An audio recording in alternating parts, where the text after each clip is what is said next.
Hello.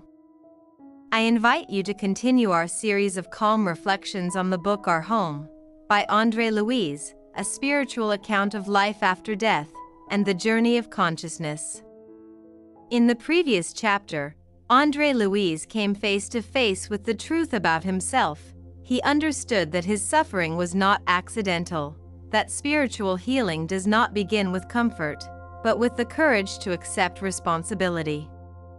Chapter 5 leads us further, this time, not into accusations, not into the analysis of guilt, but into the experience of help, real, patient, demanding help. Help that does not release us from working on ourselves. André meets Lísias, a young, serene spirit, assigned to care for him during his treatment. From the very first words, the tone of this encounter is fraternal and free of distance. There is no hierarchy built on fear here. There is no cold procedure. There is relationship, there is presence, there is care. Lísias explains that he is not merely a nurse. He is a health service visitor, someone who not only treats, but recognizes the needs of newly arrived spirits, and accompanies them in the process of returning to balance. For the first time, André becomes aware of the true scale of what our home is. It is not a small colony of the chosen, it is a vast center of assistance. Thousands of spirits requiring treatment, thousands of stories similar to his own. During the examination, Lísias calmly confirms what André already knows. The damage to the spiritual organism is serious, but it is not unique. Most of the patients under his care are in a similar condition.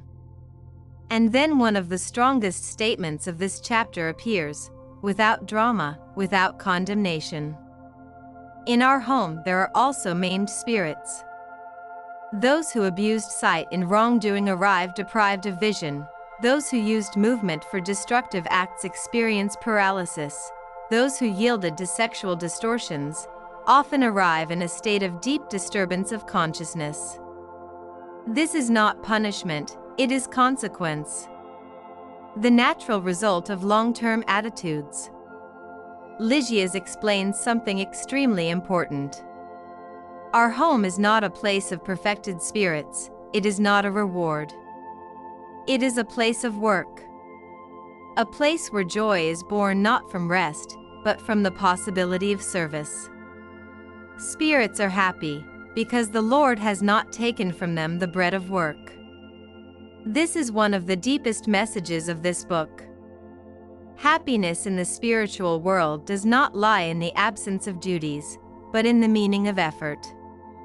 Moved by the atmosphere of peace, André asks a question many of us carry in our hearts. Is this place not a heavenly department of the chosen? Lísias' answer is calm, but firm. Many are called, few are chosen. Not because God selects only a few, but because few respond to the call. Most people know the concept of God, they know the idea of good, they know the teaching of love.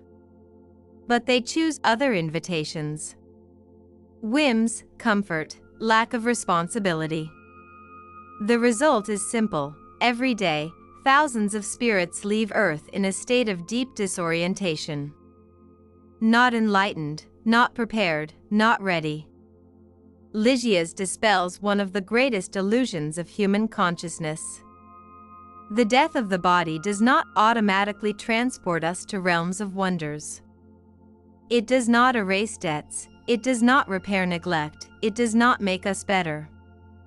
If we have obligations toward the planet, we must return to it.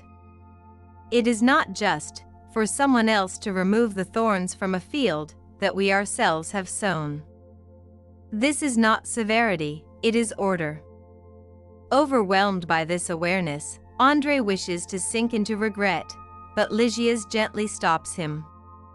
True remorse, he says, requires silence. Not words, not self-accusation, but focus on the work that must be done. And then the treatment begins. Magnetic passes, tender, attentive help, without haste. Lísias explains that every honest medicine is a work of love, but the act of healing belongs to the spirit. External help does not replace inner transformation. André will regain strength, he will work, he may even become one of the pillars of our home. But the cause of suffering will remain, if it is not removed from within.